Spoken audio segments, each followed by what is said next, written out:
오늘 함께 살펴보실 하나님 말씀입니다. 요한복음 11장. 사실은 이제 11장 1절부터 44절까지의 말씀, 그 내용들을 다 살펴볼 텐데요. 그 중에서 11장 21절에서 27절의 말씀을 우리 같이 봉독하도록 하겠습니다. 우리가 한 목소리로 함께 읽었으면 좋겠습니다.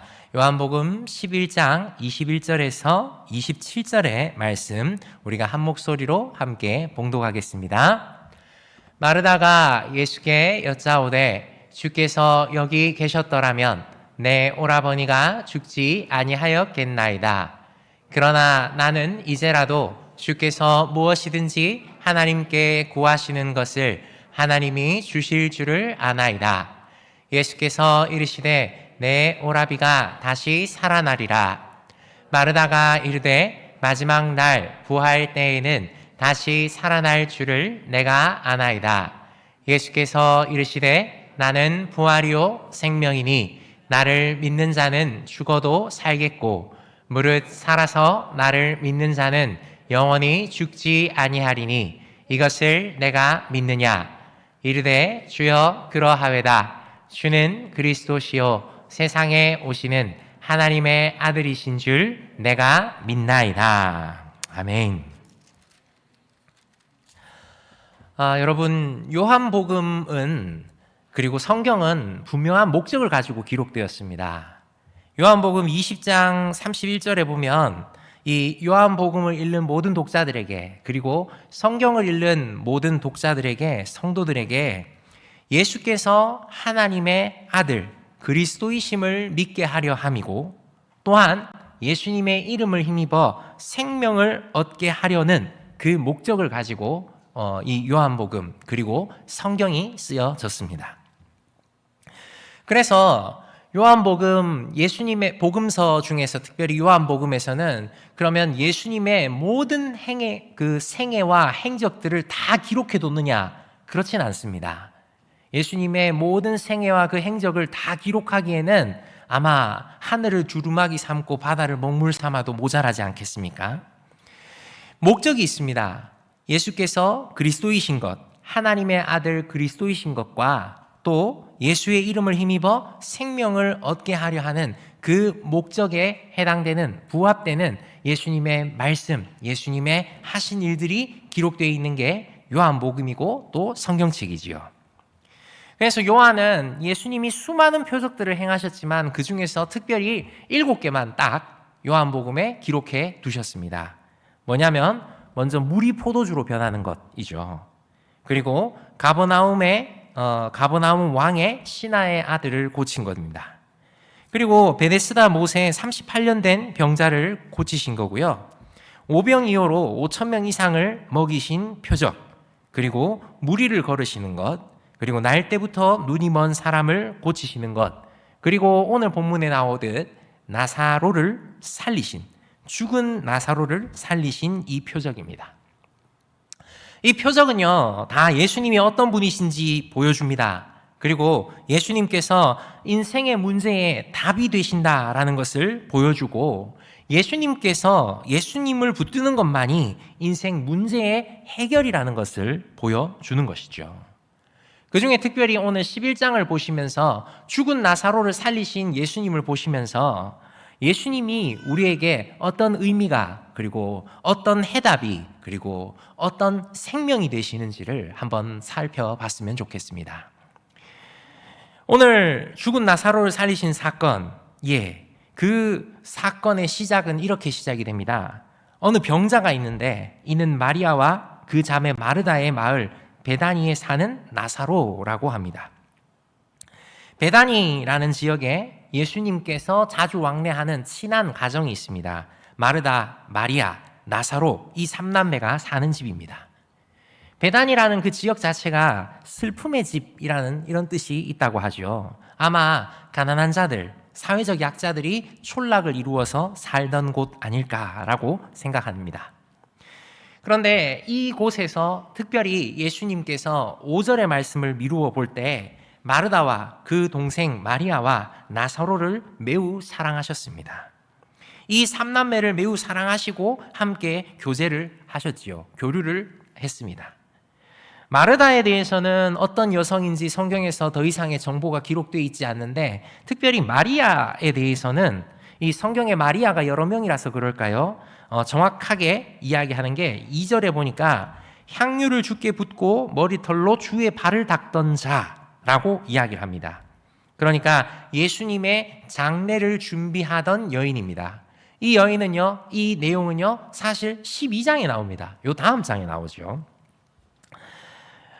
이렇게 예수님과 친한 이 의미 있는 사람들, 그 관계를 보여주는데, 이 관계를 보여주면서 또 알 수 있는 사항이 뭐냐면, 예수님께서 위협을 많이 받고 계셨다라는 상황이고, 종교 지도자들이 예수님을 흠잡기 위해서 애쓰고 해치기 위해서 그렇게 기회를 노리고 있던 그런 상황이라는 것이고, 지금은 그 공격을 피해서 잠깐 피해 계신, 숨어 계신 그런 상황이다라는 걸 우리가 미루어 짐작할 수 있지요. 그런 때에 예수님께서 소식을 들으시게 됩니다. 어떤 소식입니까? 나사로가 병이 들었다는 거예요. 근데 그 병이 그냥 감기나 몸살 이런 게 아닙니다. 좀 심각한 것 같습니다. 그래서 자매가 그 병이 아주 심각하다는 것을 예수님께 알리고요, 예수님께서 속히 좀 오셔가지고 고쳐주기를 바랬습니다. 지금 같은 시절이면 예수님한테 핸드폰을 하지 않았을까요? 지금 같은 시절이면 뭐 어떻게 영상 통화를 하든지 뭐 갖가지 방법을 썼을 겁니다. 그런데 지금은 그때는 이런 통신이 발달하지 않은 그런 상황이죠. 그래서 누군가를 불러서 누군가에게 그 소식을 주어서 그 소식을 예수님이 있는 곳에 가서 전해야 되는 그런 상황입니다. 이것만으로도 시간이 좀 많이 소요되지 않겠습니까?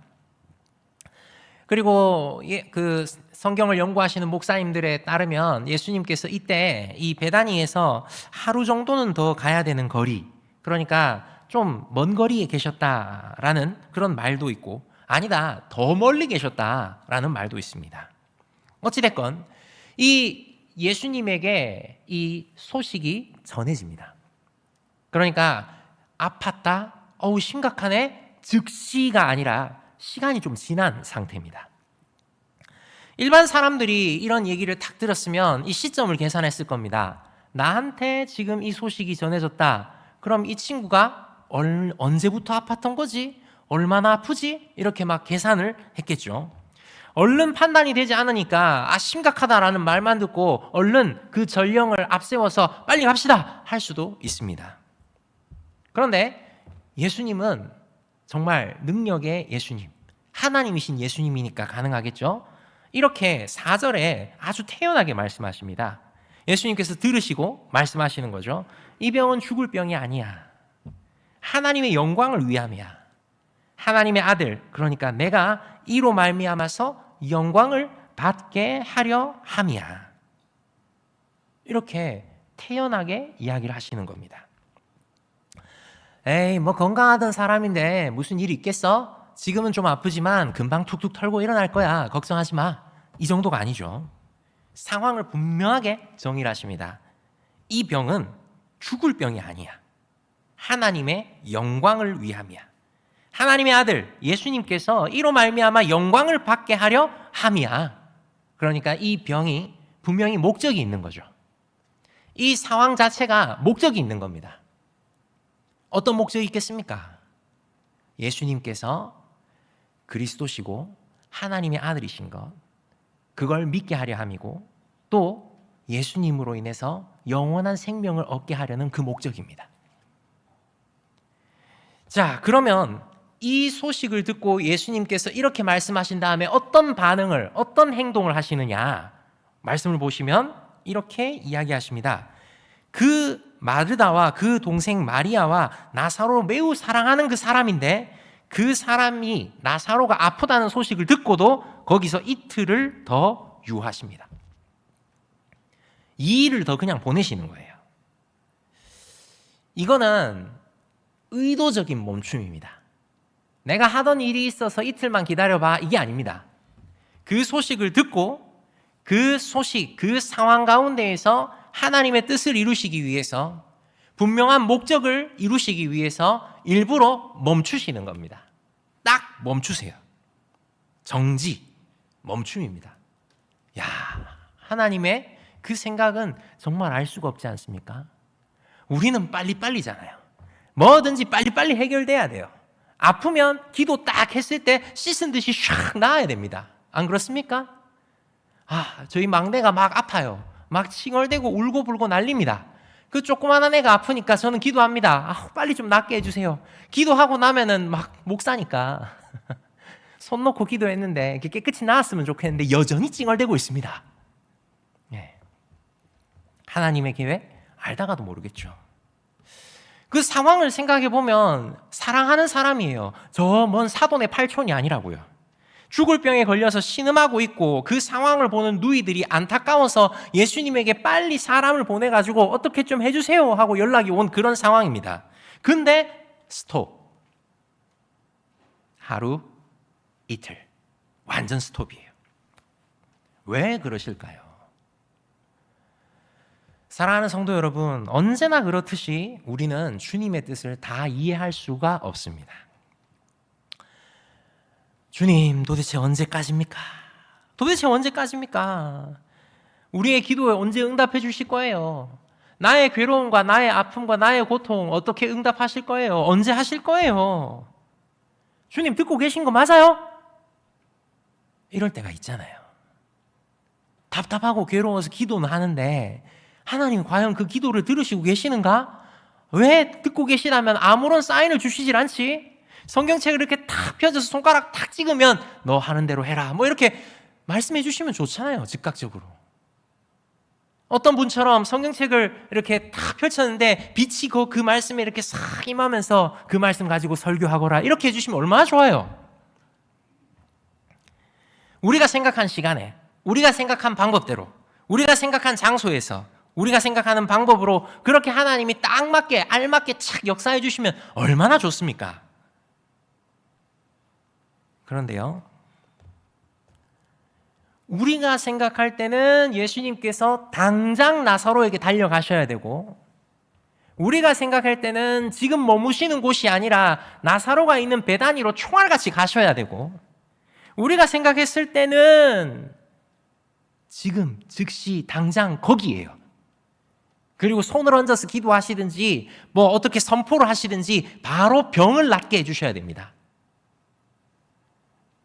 근데 주님은 안 그러세요. 멈춰. 그것도 하루도 아니고 이틀. 초조한 기다림의 시간. 마르다와 마리아는 사람을 보냈으니까 이 사람이 언제쯤 도착하겠거니, 그러면 이 사람이 예수님에게 어떻게 전했겠거니, 그럼 예수님이 어떤 반응을 보이셨겠거니 하면서 초조하게 기다리고 있지 않았겠습니까? 그리고 그 기다림의 시간이 길어지니까 그들의 마음이 정말 시커멓게 타지 않았을까요? 그리고 우리는 그 뒤쪽을 읽어서 사실을 알고 있으니까 그 오빠가 죽었다라는 그 상황일 때 와, 그냥 가슴이 무너지지 않았을까요? 근데 예수님은 멈춤. 그것도 이틀 동안. 근데 그 다음에 이틀이나 지난 다음에 예수님께서 말씀하십니다. 7절에 보니까 유대로 다시 가자 이렇게 말씀하십니다. 아니 8절에 보니까 예수님이 돌로 맞을 뻔했어요. 제자들이 보기에는 위험한 거예요. 아니 지금 피해 있는 거 잘 피해 있으셨잖아요. 좀 더 피해 있읍시다. 소나기는 피해 가야 되지 않습니까? 조금만 여기 더 계시죠 하니까 그럼에도 주님은 사랑하는 나사로에게 가자 하십니다. 11절에 보니까 이렇게 말씀하세요. 우리 친구 나사로가 잠들었도다. 그러나 내가 깨우러 가노라. 이렇게 말씀하십니다. 그 말을 들으니까 제자들이 어떤 반응을 보였겠습니까? 당연히 이해를 못하죠. 잠들었다고요? 잠들었으면 됐네요. 그럼 병 나은 거 아닙니까? 괜찮은 거 아니에요? 그러면 왜 굳이 가세요? 아플 때나 가셔야지. 그러니까 여기 좀 더 있읍시다. 위험한데 가지 마시죠. 이렇게 나오는데 예수님이 다시 분명히 말씀하십니다. 분명히 말씀하시기를 나사로가 죽었느니라 라고 14절에 말씀을 하십니다. 이건 또 무슨 황당한 상황이래요. 예수님이 분명히 4절에 말씀하셨잖아요. 이 병은 죽을 병이 아니다. 그리고 예수님 말씀하셨잖아요. 나사로가 잔다. 근데 갑자기 나사로가 죽었느니라. 예수님 장난치는 것도 아니고 얼마나 황당할까요? 죽을 병 아니라면서요. 근데 왜 이틀 동안 도대체 뭐하고 지금 와서? 그야말로 제자들의 생각을 완전히 뛰어넘으시는 예수님입니다. 좋은 의미든 나쁜 의미든 말이죠. 그리고 15절에 예수님께서는 참 친절하시게도 설명을 해주십니다. 내가 거기 있지 아니한 것을 너희를 위하여 기뻐하노니 이는 너희로 믿게 하려 함이라. 그러나 그에게로 가자. 여러분 이해가 잘 되십니까? 저는 도무지 이해가 안 돼서 조금 다른 번역인 공동 번역을 가지고 한번 살펴봤습니다. 이제 그 일로 너희가 믿게 될 터이니 내가 거기 있지 않았던 것이 오히려 잘된 일이다. 그곳으로 가자. 예수님이 이렇게 말씀하십니다. 예수님은요, 이 사건을 통해서 예수님이 하나님의 아들 그리스도이신 것과 예수님으로 인하여서 생명을 얻게 되기를 원하시면서 분명한 목적을 가지고 예수님의 시간에, 예수님의 장소에, 예수님의 방법대로 하시는 겁니다. 예수님은 제자들의 믿음을 위해서 또 한 번의 기적, 또 한 번의 이적을 준비하고 계십니다. 사랑하는 성도 여러분, 우리 주님은 우리를 위해서, 우리 믿음을 위해서 또 한 번의 기적, 또 한 번의 이적을 준비하고 계십니다. 내가 원하는 시간은 아마 아닐 겁니다. 내가 생각하는 방법도 아마 아닐 거예요. 그래서 도마처럼 이렇게 말할 수도 있겠죠. 죽으러 가자. 하지만 여러분, 예수님께서는요, 죽은 우리, 죽음밖에 없는 우리에게 오신 분입니다. 여러분, 이 사실을 붙드셔야 합니다. 죽은 우리, 죽음밖에 없는 우리에게 예수님은 생명을 주시려 오셨습니다. 그러니 우리의 방법, 우리의 시간, 우리의 생각이 아니라 하나님의 방법, 하나님의 시간, 하나님의 때, 그 하나님의 방법을 기다리셔야 합니다. 이게 가장 좋은 것이고 가장 중요한 겁니다. 우리에게 가장 좋은 것으로 주시는 분, 자기 아들도 아끼지 아니하시고 우리에게 내어주신 그 하나님께서는 우리에게 가장 좋은 것으로 주시는 분입니다. 자, 이 예수님 이제 베다니로 오셨습니다. 베다니 마을 입구에 도착하셨습니다. 불사. 물어보니 초상집이네요. 나사로는 이미 죽은 지 4일이나 지났습니다. 3일 정도면 오진이나 혹은 가사 상태 혹은 쇼크 상태라서 다시 살아날 수 있는 그런 여지가 있는지 모르겠습니다. 근데 4일이에요. 4일이면 뒤에도 나오지만 썩기 시작할 때입니다. 그러니까 가능성이 하나도 없어요. 끝난 거예요. 이미 나사로의 장례식은 마무리되고 있었고요. 마르다와 마리아 그리고 수많은 조문객들이 위로하고 있는 상황입니다.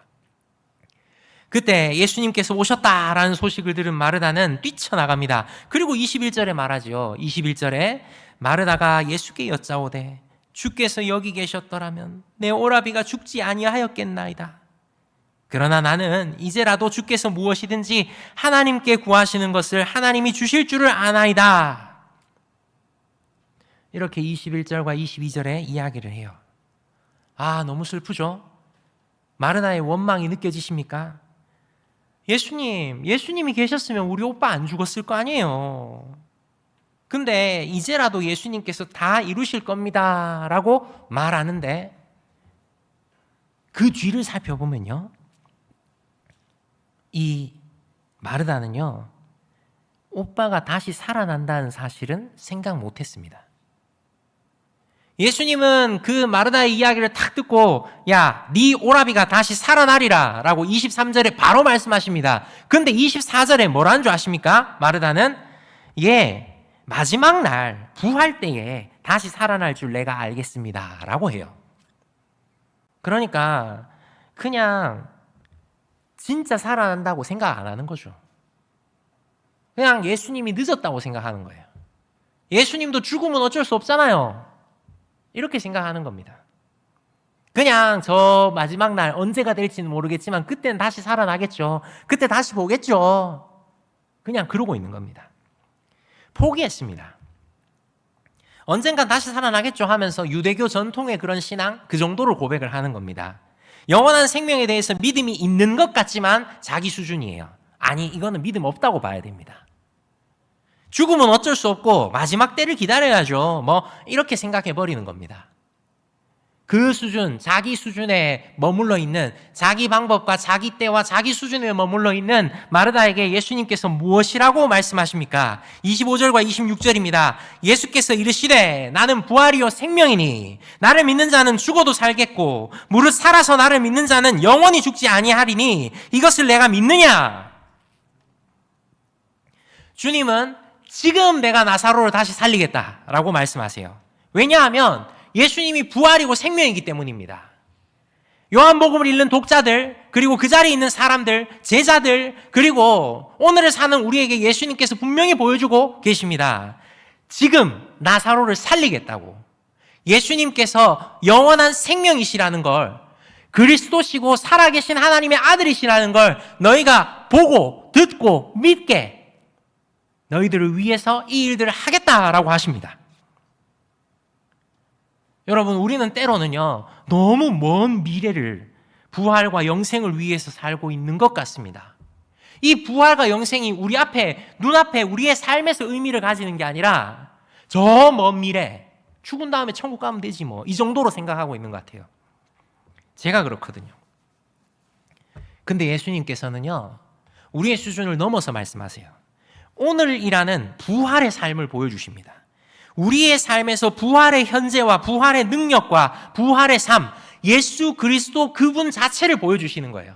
그분이 어떤 분이시며 우리를 위해서 무슨 일을 하셨고 지금도 살아계셔서 우리에게 역사하고 계신다는 것을 예수님은 알려주시는 겁니다. 그래서 너희가 예수께서 그리스도이신 것을 믿고 그 이름을 힘입어 생명을 얻기를 원하고 바라시는 겁니다. 우리의 수준을 완전히 뛰어넘어서 우리의 연약함을 넘어서 신묘막측하신 하나님의 인도하심을 우리가 확인하기를 우리 주님께서는 원하십니다. 부활의 현재를, 오늘이라는 부활의 삶을 깨닫기를 원하시는 거죠. 근데 당시에나 마르다나 마리아나 제자들이나 다 그걸 모르는 것 같습니다. 예수님이 물로 포도주도 만드셨는데, 날 때부터 시각장애인도 고쳐주셨는데, 38년 동안 38년 된 병자도 고쳐주셨는데, 심지어 관리에 따른 원격으로도 고쳐주시는 그런 분인데, 예수님도 죽었는데 어떡하겠어? 죽음이 왔는데 어떡하겠어? 그러고 있는 거죠. 예수님께서 나사로가 죽기 전에 오셨다면 이 사람들은 예수님이라면 어떻게 해주시겠지, 정말 많이 아끼고 사랑하는 나사로니까 치유해 주시겠지, 이 정도로만 생각했을지 모르겠습니다. 예수님 늦었네요. 죽었네요. 사람이 죽음을 어떻게 할 수 있습니까? 이건 기도해도 안 돼요. 이거는 뭐 어쩔 수 없네요. 이런 문제 어쩔 수 없는 거죠 뭐. 하나님이라고 딱히 답이 있겠어요? 그런데 여러분, 우리 예수님께서 너무너무 감사하게도 이 믿음 없는 자들아 하지 않으시고요, 마구 혼내시거나 마구 우리를 모멸감을 주시는 그런 분이 아니라 죽음 앞에서 공감해 주십니다. 33절을 보시면 예수께서 그가 우는 것과 또 함께 온 유대인들이 우는 것을 보시고 심령의 비통히 여기시고 불쌍히 여기사. 여러분, 심령의 비통히 여기시고 불쌍히 여기사, 이 구절은요, 주체 못할 감정에 동요하여 눈물을 쏟아내는 그런 의미입니다. 주께서 눈물을 흘리셨다라는 본문은 성경에 잘 없습니다. 근데 오늘 본문은 그 사랑하시는 자를 위해서 심히 동요하고 눈물 흘리셨다라고 이야기하는 거죠. 예수님께서 하나님이시면서도 참 사람이신, 인성과 신성이 동시에 드러나는 그런 분이십니다. 사랑하는 자들에게 목석같이 있으신 게 아니라 경상도 남자처럼 집에 와서 세 마디만 하는 그런 경상도 남자가 아니라 사랑하는 자들을 위해서 감정을 쏟아내시면서 눈물을 흘리시는 그런 분이시라는 걸 보여주는 거죠. 죽음이라는 절망과 눈물밖에 없는 우리의 인생에 같이 아파하십니다. 같이 공감해 주십니다. 같이 우시고요, 우리의 눈물을 닦아주시면서 말뿐인 위로가 아니라 십자가로 완전히 이루어 죽음마저도 넘어서게 영원한 생명을 얻게 해주십니다. 히브리서에서는 이 예수님을 두고 이렇게 표현합니다. 우리에게 있는 대제사장은 우리의 연약함을 동정하시 못하실 이가 아니요 모든 일에 우리와 똑같이 시험을 받으신 이로되 죄는 없으시느니라. 우리 주님이 하나님이심을, 우리 주님이 그 하나님이심을 보여주는 거죠. 주님은 나사로를 찾으십니다. 나사로는 이미 무덤에 안장되어 있는데도 4일이나 지나서 벌써 시체 썩는 냄새가 나는데도 주님은 그런 말에, 그런 상황에 포기해서 가만히 계신 게 아니라 내 말이 네가 믿으면 하나님의 영광을 보리라 하지 아니하였느냐 하시면서 돌을 옮기게 하십니다. 그리고 기도하십니다. 이 사건의 가장 중요한 목적이 분명하게 드러납니다. 예수님께서 우리의 생각과 방법을, 우리의 차원을 뛰어넘으시는 하나님의 아들, 그리스도시요 하나님의 아들이신 것과 그 아들로 인하여서 영원한 생명을 얻게 되는 것, 그걸 보여주십니다. 기도를 마치신 후 큰 소리로 외치십니다. 나사로야, 나오너라! 그러자 어떤 일이 벌어집니까? 죽은 지 4일 된 나사로 뚜벅뚜벅 걸어 나옵니다. 어떤 목사님은 죽은 자여 나오너라 하셨으면 세상의 모든 죽은 자가 다 나왔을 거라고 그렇게 말씀하시기도 하더라고요. 여러분, 실로 예수님은 부활이요 생명이신 분입니다. 예수님을 믿는 자는 죄 사함을 받아서 영원한 생명을 누리게 됩니다. 여러분, 이 부활을 우리의 삶으로 믿으십니까? 우리의 생각을 완전히 뛰어넘어서 역사하시는 분으로, 우리를 완전히 이해하시고 우리를 사랑하시는 이분으로 믿으십니까? 그럼 우리는 이분을 누구라고 불러야겠습니까? 주는 그리스도시요 살아계신 하나님의 아들이십니다. 당신으로 인해서 우리는 영원한 생명을 얻을 수 있습니다 라고 고백해야 하지 않겠습니까? 말씀을 맺겠습니다.